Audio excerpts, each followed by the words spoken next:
In April 2024, I was selected as the district leader. And at the time, I felt a lot of pressure. I felt that the responsibility of this duty was heavy, that there were a lot of difficulties to face, and that I had to worry a lot and pay a great price. But I realized that this duty was God gracing me, and that I shouldn't just think about my personal fleshly interests. So I gladly accepted it.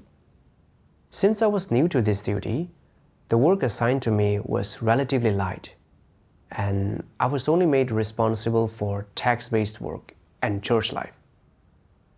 In my spare time, I could also watch videos and listen to hymns. I felt that doing my duty this way was pretty good.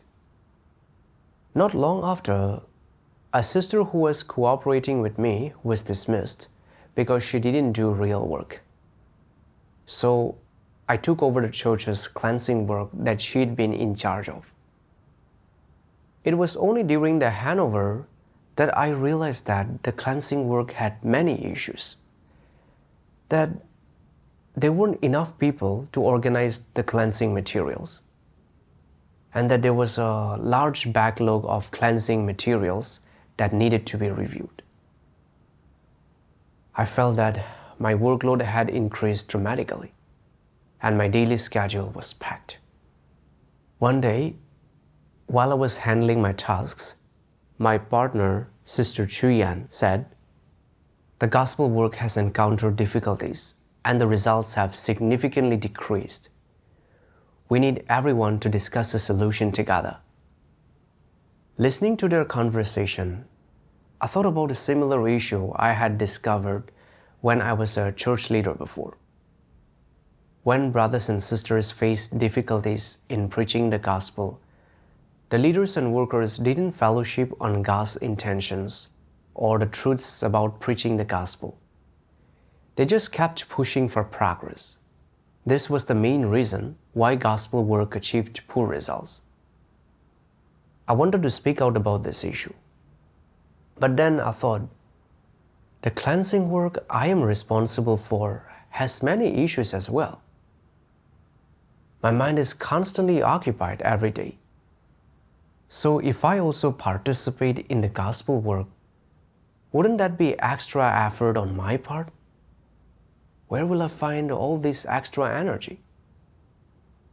So I felt that I should just focus on the work I was responsible for.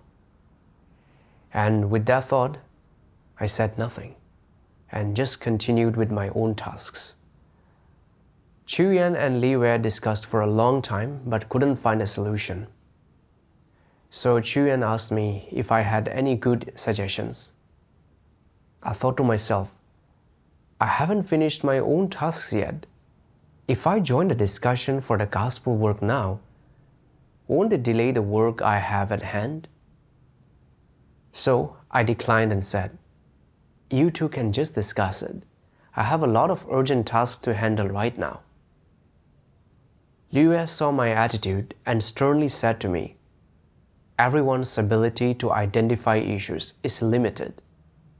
Solving difficulties in work requires everyone's discussion to resolve them. You're being irresponsible." Hearing the sister's criticism, I felt guilty, thinking that I'd indeed been too selfish in doing so. Only then did I stop what I was doing and participate in the discussion.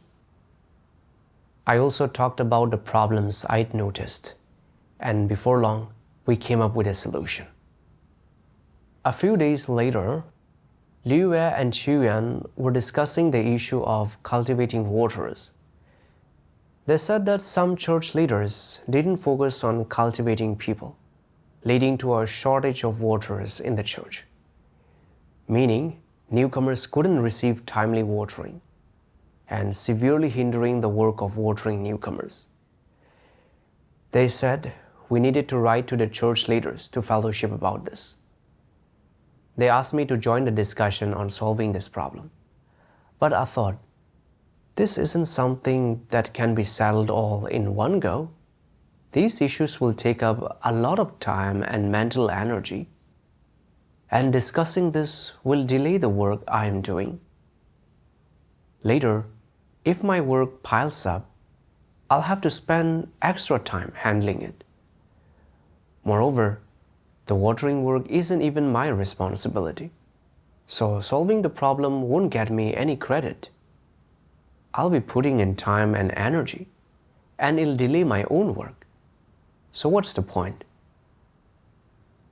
I then just gave a perfunctory reply. I don't quite grasp these issues and can't offer any good advice. You discuss it and write the letter first, and after that's written, we can review it together. Hearing me say that, the sisters didn't say anything, and so the two of them had no choice but to discuss the matter themselves. Later, Chuyan finished writing the letter and asked us to offer suggestions. I glanced at it briefly and thought that some parts needed to be supplemented and improved. But I didn't want to put in the effort to revise it, so I just mentioned some of the issues to her briefly. After hearing my comments, Chuyan still didn't know how to make additions and awkwardly said, I'm not so good at writing communication letters, and I also find revisions difficult. So could you help revise and supplement it? That way, it won't delay the work. But I thought it was too much trouble and just kept insisting that she revise it. Seeing me making all these excuses, she finally criticized me. You didn't participate in the discussion yesterday, and now that the letter's been written, you still won't help revise it. Church work is a collective effort, and everyone shares responsibility. But you only care about your own workload. You're being utterly selfish and despicable. When I heard her say this, I felt really wronged, and I began to form a negative view of the sisters, thinking they didn't understand my difficulties at all. I thought, I've been doing this duty for a short time, and I already have a lot of work to do each day. Now you want me to spend extra time on the work you are responsible for. And when your work achieves results, the credit will go to you. I'd just be behind the scenes, and there'd be nothing in it for me at all. My own work would also pile up, and I'll have to spend extra time and energy handling that too. It's just not worth it for me. But seeing the sister looking helpless, I reluctantly agreed and revised the letter. But I felt really repressed, and that this duty was too difficult. I had to not only follow up on my own responsibilities, but also see to the sister's work. And I just didn't want to do this duty anymore. During that time, I was doing my duty in a dazed and numb state, feeling none of the Holy Spirit's guidance. And every day, I just did my duty on autopilot. In my pain, I prayed and sought from God. God, I feel a lot of pressure from the issues in my duty, but I also have to participate in the overall work, and my heart feels resistant. I know my state is wrong, but I just can't bring myself to submit. God, please guide me so that I can seek the truth and understand your intention. During my devotionals, I read a passage of God's words. If you believe in God's sovereignty, then you have to believe that everyday occurrences, be they good or bad, do not happen at random. It is not that someone is deliberately being hard on you or targeting you. This was all arranged and orchestrated by God. God's words instantly unwound the knot in my heart. The people, events, and things that appear in my life every day are part of God's sovereignty and arrangements. and I had to quiet myself before God to learn lessons and know my own corrupt disposition. But now, when the sisters asked me to participate in the overall work, I felt that they didn't understand my difficulties. I was living in a state where I was fixating on people and things and had no submission at all. I had to put myself aside, come before God to seek the truth and reflect on myself. Later, I read God's words. Almighty God says, regardless of what work they undertake, antichrists never give any thought to the interests of the house of God. They only consider whether their own interests will be affected, only think about the little bit of work in front of them that benefits them. For them, the primary work of the church is just something they do in their spare time. They don't take it seriously at all. They only move when they're prodded into action, only do what they like to do, and only do work that is for the sake of maintaining their own status and power. In their eyes, any work arranged by God's house, the work of spreading the gospel, and the life entry of God's chosen people are not important. No matter what difficulties other people have in their work, what issues they have identified and reported to them, how sincere their words are, the antichrists pay no heed. They do not get involved. It's as if this has nothing to do with them. No matter how major the problems emerging in the church's work are, they are utterly indifferent. Even when a problem is right in front of them, they only address it perfunctorily. Only when they are directly pruned by the above and ordered to sort out a problem will they grudgingly do a little real work and give the above something to see. Soon after, they will continue with their own business.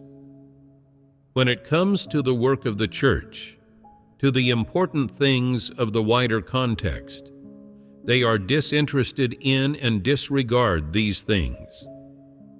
They even ignore the problems they discover, and they give perfunctory answers or hem and haw when asked about problems, only addressing them with great reluctance. This is the manifestation of selfishness and vileness, is it not?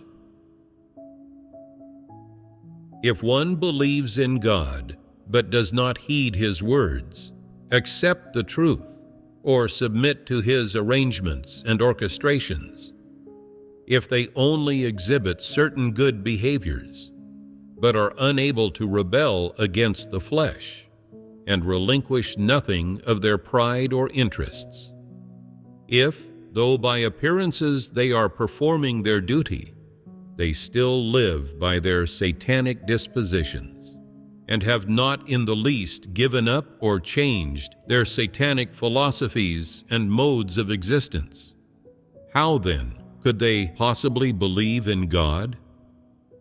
That is belief in religion.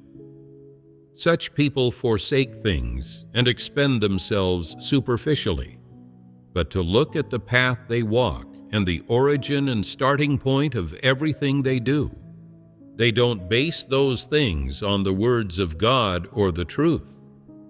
Instead, they continue to act according to their own notions and imaginings, their subjective assumptions, and their ambitions and desires. The philosophies and dispositions of Satan still serve as the basis of their existence and actions. In matters where they do not understand the truth, they do not seek it. In matters where they do understand the truth, they do not practice it, honor God as great, or treasure the truth. Though they nominally and verbally believe in and acknowledge God, and though they may appear able to perform a duty and follow God, they are living by their satanic disposition in everything they say and do. The things they say and do are all revelations of a corrupt disposition. You won't see them practicing or experiencing God's words, much less manifestation of their seeking and submitting to the truth in all things. In their actions, they consider their own interests first and fulfill their own desires and intents first. Are these people who follow God? However many years they have believed, they have not established a normal relationship with God. No matter what they do or what happens to them, the first thing they think is, what do I want to do? What would be in my interest and what wouldn't? What could happen if I did such and such? These are the things they consider first. They give no consideration whatsoever to what sort of practice would glorify God and bear witness to Him, or satisfy God's intentions.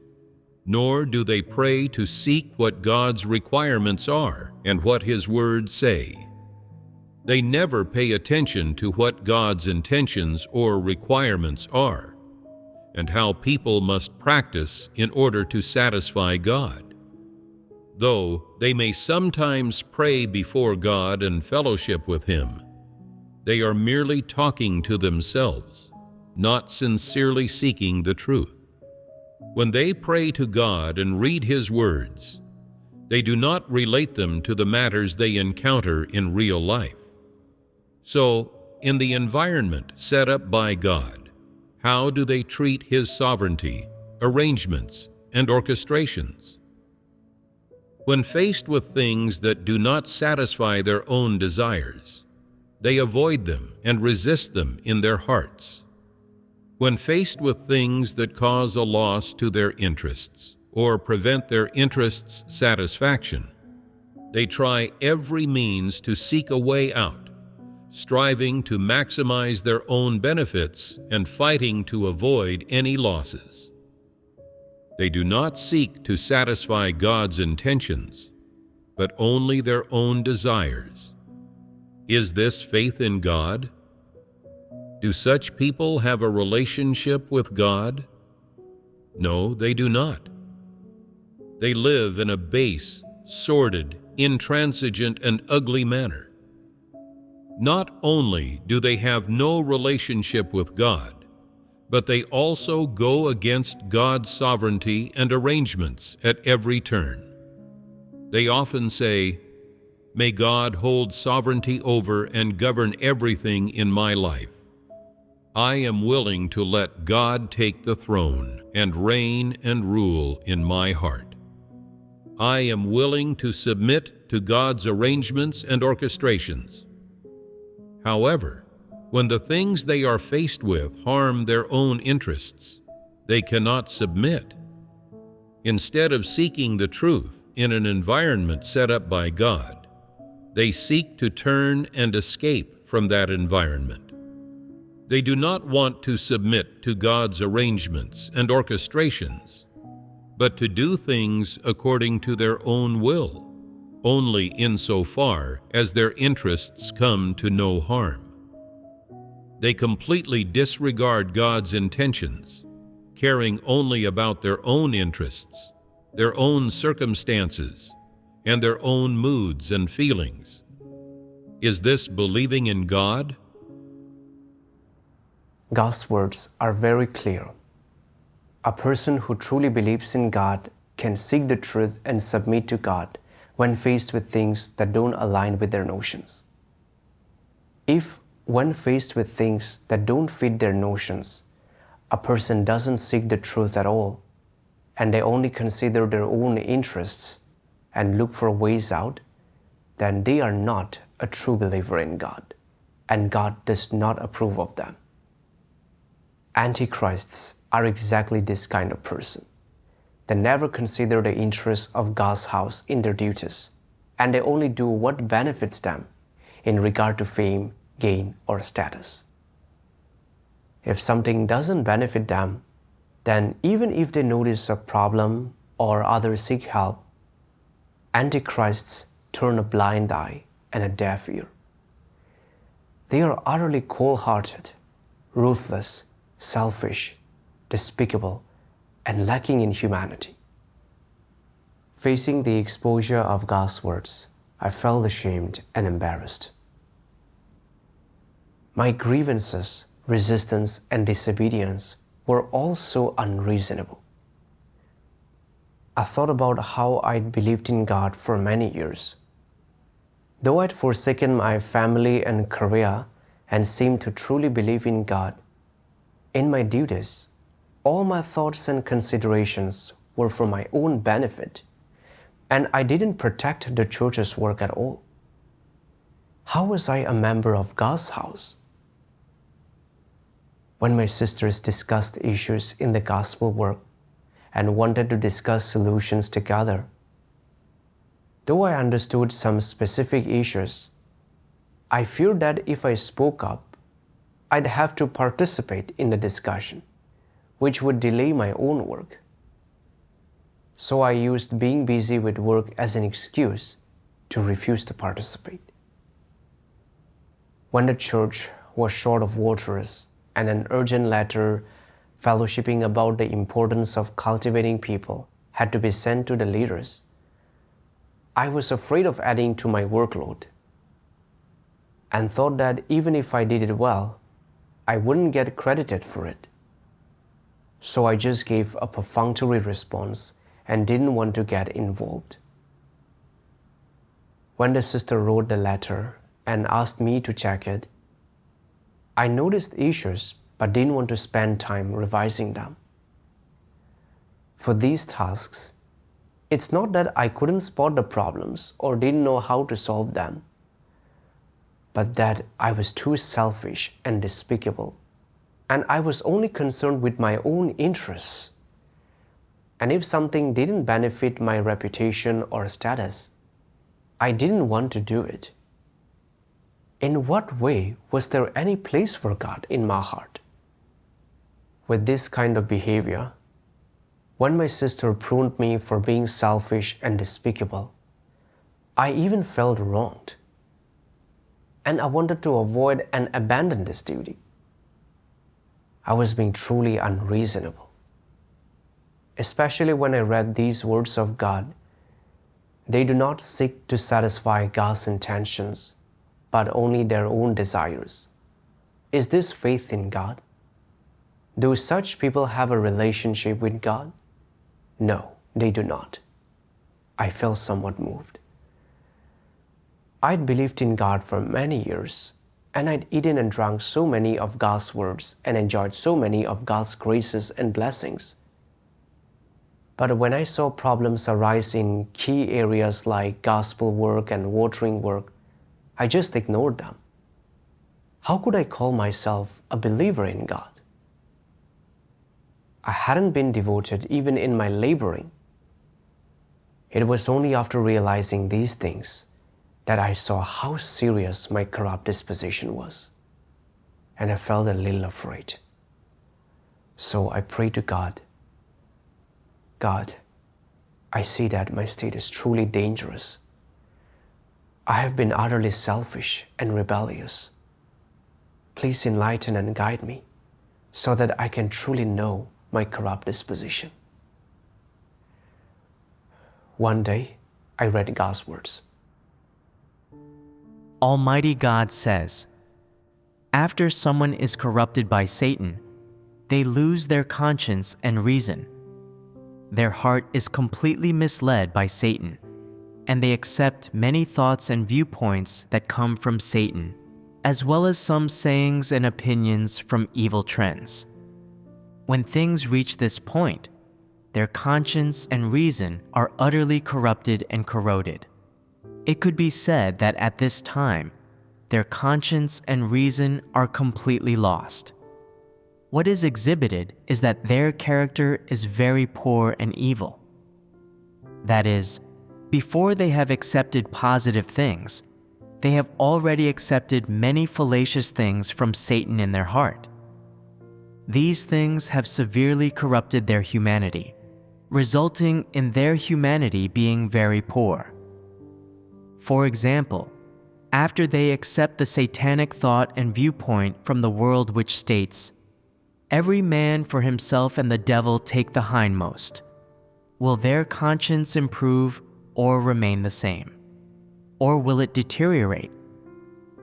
And what are the specific manifestations of this deterioration? They consider only their own interests in everything they do. For the sake of their own purpose and interests, they stop at nothing. They can cheat and harm others and do anything that goes against morality and conscience.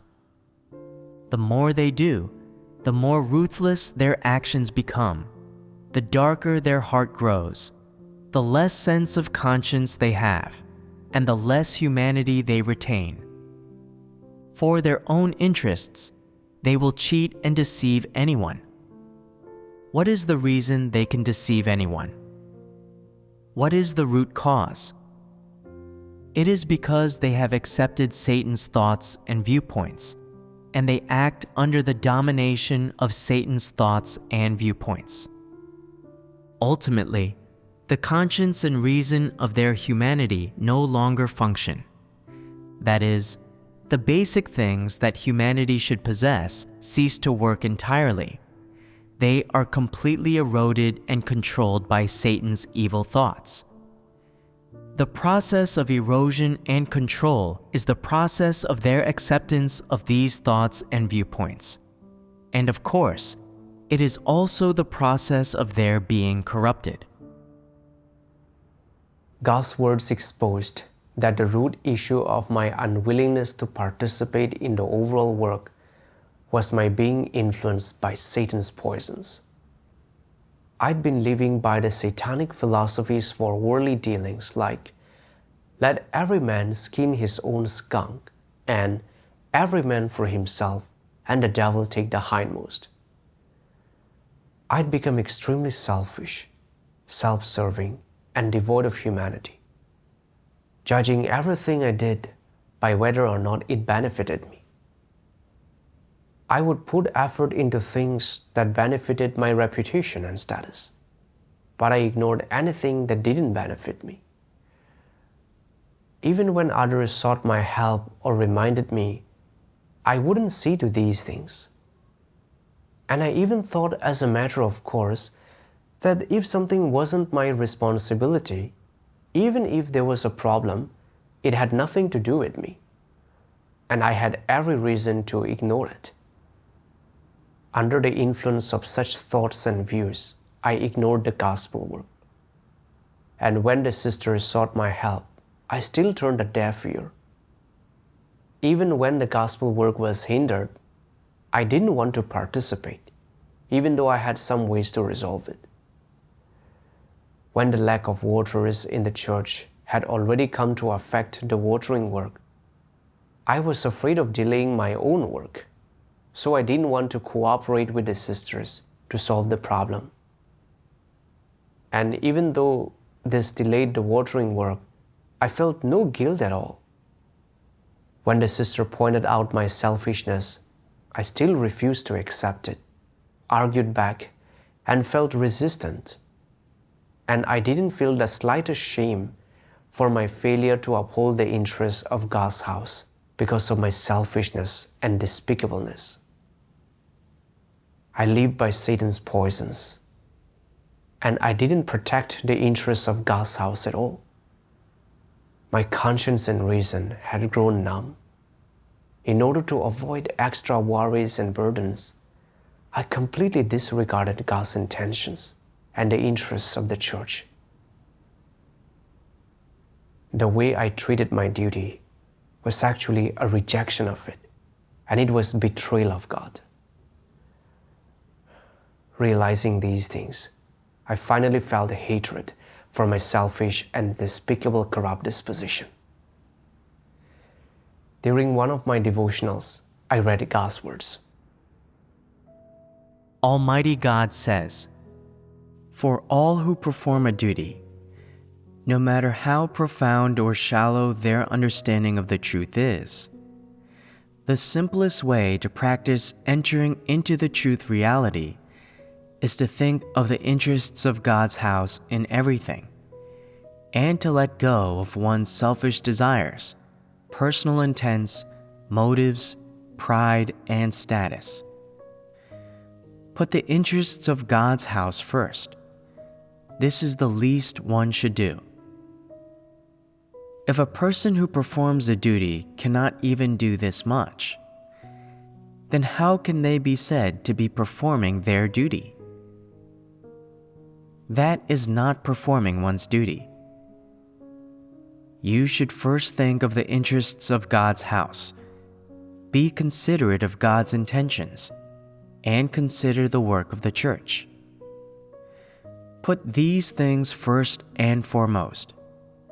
Only after that can you think about the stability of your status or how others regard you.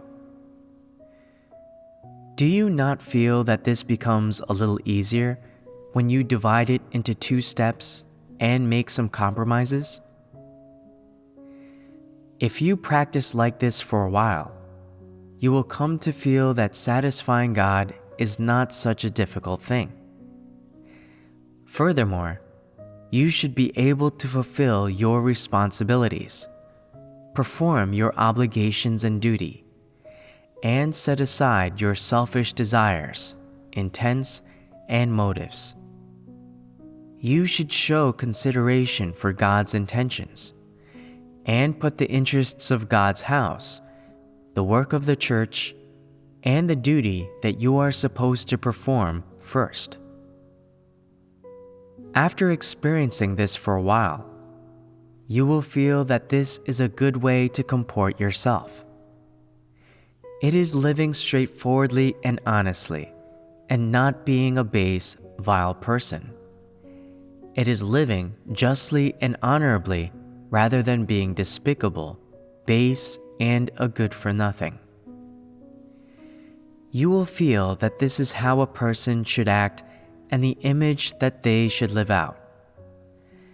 Gradually, your desire to satisfy your own interests will lessen. God's words pointed out a path of practice for me. When my duty and personal interests come into conflict, I should prioritize the interests of God's house in all things.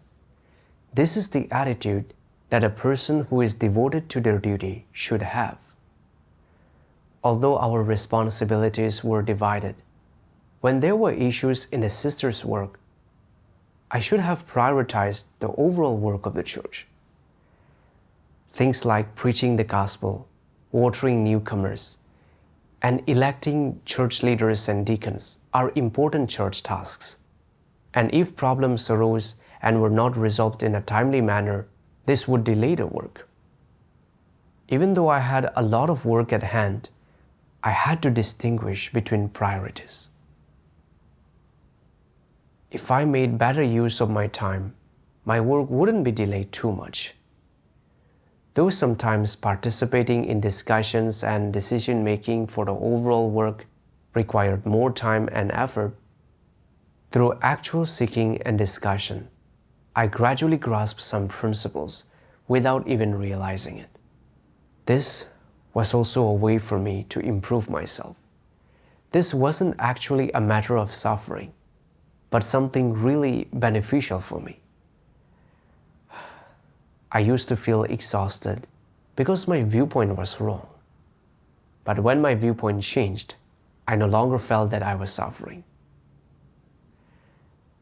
One day, I read more of God's words. Almighty God says, "How people do their duties in God's house is completely different from how things are done among non-believers." What is the difference? Brothers and sisters read God's word together and are connected in spirit. They are able to live in harmony with one another and tell one another what is truly on their mind. They are able to simply and openly fellowship the truth with one another, enjoy God's word, and help one another. Whoever has difficulties, they seek the truth together to resolve the matter.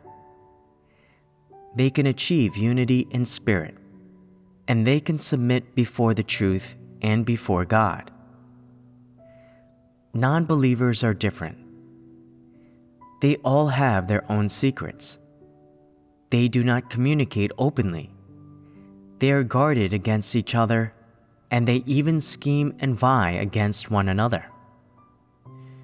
Ultimately, they part ways on bad terms and follow their own paths. From God's words, I came to understand that to achieve good results in our duties in the house of God, we must cooperate with one heart and mind.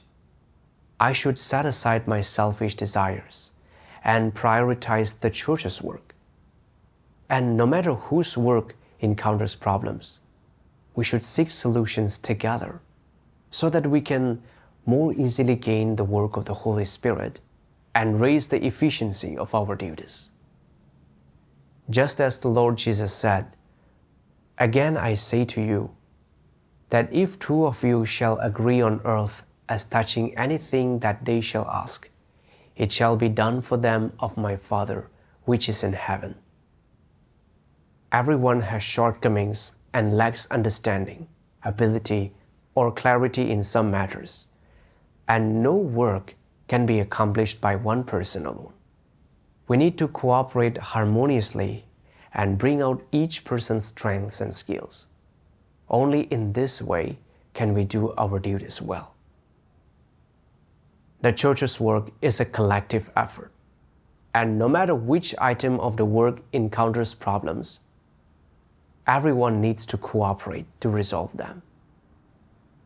Understanding this, I no longer felt resistant participating in the overall work. Later, when doing our duties, we all focused on harmonious cooperation. And when we encountered matters we were unclear on or didn't comprehend in the work, we actively brought them up for discussion and communication. Through such actual cooperation, we gained a more comprehensive view of problems. I felt much less pressure in my duty, and problems could also be resolved more quickly. A couple of weeks later, the results of the gospel work were still not good, so we wanted to gather together for fellowship and analysis. I thought, the issues in gospel work can't be resolved in just a little while. We'll need to review each church's work reports and then understand the problems and difficulties the brothers and sisters face in preaching the gospel to be able to resolve them. It will take a lot of time. But I still have several letters to reply to, and discussing gospel work will delay my own tasks. Thinking of all these things, I felt somewhat reluctant to participate. At that moment, I realized I was revealing selfishness again. So I turned to God's words.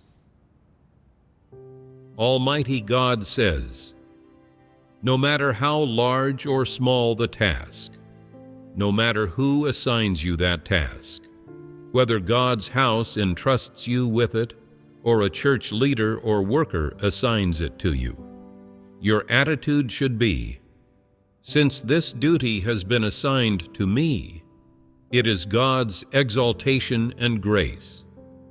I should do it well according to the truth principles.